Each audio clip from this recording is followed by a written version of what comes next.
नमस्कार आपण को कल्पना किचन को स्वागत। आसतु आज कल्पना किचन ले बनैबा मिठा आंब आचार। वर्तमान तो आंबर सीजन चली तेबे आमे एबे सिना आंब आचार बनैकी रखिले वर्ष जाक खाइबा। तेबे आसतु मु गोटे मिठा आंब आचार बनाउची जोटा को कि आमे वर्ष जाक रखि परिबा। तेबे एठी मु ए जो तोतापुरी आंब बा नाकेई आंब एठी 1 केजी नैची। देखंतु एई आंब जो नाकेई आंब ताकु मु गोटे केजी नैची। ताको चोपा छड़ेकी एमती भाव पतला पतला करके काटी नौची। से कौन सेप दरकार ना, खाली टिके आंब पतला हवा दरकार। पतला काटिबा और एमती पीस करेंगे, बड़ बड़ पीस करेंगे किछि आ किछि छोट छोट पीस करि परिबे। देखो एठी मु आंबर जो टाकू को ताकू रखीची डाली रे पकेकी खटा डाली बनैबा पई मु टाकू को एठी बाहर कर नौची।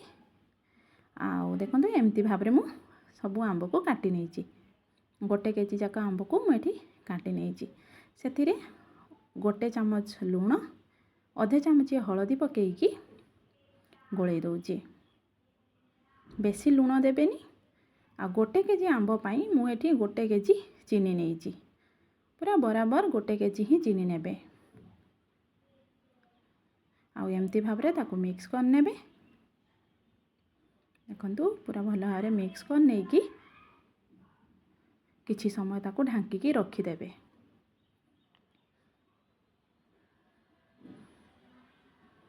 मुझे आउ थे पुणी मझीरे बाहर करी आनिकी पुणी आउ थे ताकू मिक्स कर नौची। एमती 3-4 घंटा पाई ताकू चीनी रे बतुरे रखी दौची। आउ अधे घंटे अंतरे मु आनिकी ताकू एमती मझीरे मझीरे घांटी नौची। देखंतु एठी चीनी बहुत भल भाव में मेल्ट हो गलानी। एमती पानी बाहरलानी। चीनी आउ आंब जो आमे मेरिनेट कर देइथिले सेथिरे एमती पानी बाहरलानी। आ मोर जेहेतु टिके मोटा दाना चीनी थिला, चीनीटा मेल्ट मध्य अल्प आउ टिके बाकी अछि हेई नाही। आ एबे कोन करिबा 3-4 घंटा हो गलानी। एबे आमे गैस ऑन करिकी सेई करेई रे जोथिरे आमे मेरिनेट करिथिले आंब आउ चीनी को ताकू गैस रे बसेइबा। एठी गोटे मोटा करेई नेबे, लुहा करेई नेबेनी। मु एठी नॉन स्टिक करेई नेइची। आपन पाखरे नॉन स्टिक करेई थिले मध्य नेई पारिबे। आ ताकू हाई फ्लेम रे आमे एमती फुटेई नबा। कंटिन्यूअसली एमती घांटी चलिबा नहले तली लागी जिवो। देखंतु एठी मोर फुटी आसिलानी। आंब गुडी को देखंतु केते सुंदर भासुची ऊपरे, पूरा फुली जाउची पूरी भलिया। पूरी जेमिति तेल रे पड़िले फुली जाए सेमिति आंब गुडी को मध्य फुली जाउची सेई चीनी सिरारे। पाखापाखि यही प्रोसेस अधे घंटे चली थाए। आमे एठी चेक करिबा गोटे तार सिरा हेलाणी कि नाही। जो चीनी पकईथिले सेई सिराटा गोटे तार हेलाणी कि नाही। एठी मोर हेई नाही। आउ 5 मिनिट लागिबो हबा पई। हाई फ्लेम रे कंटिन्यूअसली फुटेइबा एमती। देखंतु मझिरे मझिरे घांटी नेबे। बहुत सहज उपाय रे ये आचार बनी जाई थाए। एबे चेक करिके देखि नबा गोटे तार हेलाणी कि नाही। जेतेबेले गोटे तार हेई जिवो हमें गैस बंद कर दबा। एठी मु चेक करूची। हाँ एबे हेई आसिलानी गोटे तार। तेबे आउ आमे आको फुटेइबानी। एबे गैस को बंद कर दबा।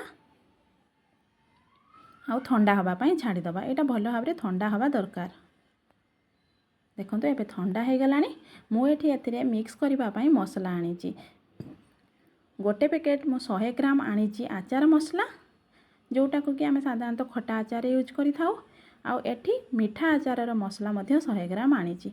गोटे केजी पाई 100 ग्राम खटा आचार मसला आउ मीठा आचार मसला 100 ग्राम।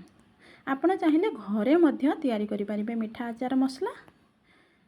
गोलमरीच, डालचीनी, अलैच, लंका गुंड, जीरा एमती सब नहीं कि बनई हबो।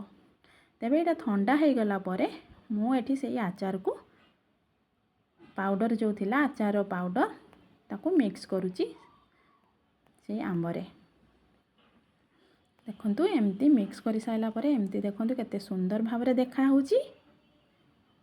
आउ जो ठंडा हैला परे से जो चीनी रो सिराटा टिके बहलिया मध्य हेई जाईची। ए आचार खाइबा पाई बहुत भल लागे। पिला माने तो आकु बहुत पसंद करती खाइबा पाई। मु आकु वर्ष जाक रखिबा पाई चाहूची। सेथि पाई मु गोटे काचर जार नहीं से जार को धोईकी खरारे सुखेकी मु रखी आ से जार रे मु ये आचार को भरी दौची सबू आचार को मोर से जार रे भरीगला एबे मु ढकना लगेकी ताको रखी दौची। ये आचार आम वर्ष जाए रखिपर बाहर किसी भी खराब हेनी। तेबे आपण एमती बनातु। वर्तमान आंबर सीजन चली आपण ये आचार घरे बनातु। आग को मु खटा आचार रेसिपी नहीं आसबि। तेबे आपन को मोर जदि चैनल भल लगुए तेबे लाइक निहाती करंतु। Thanks for watching.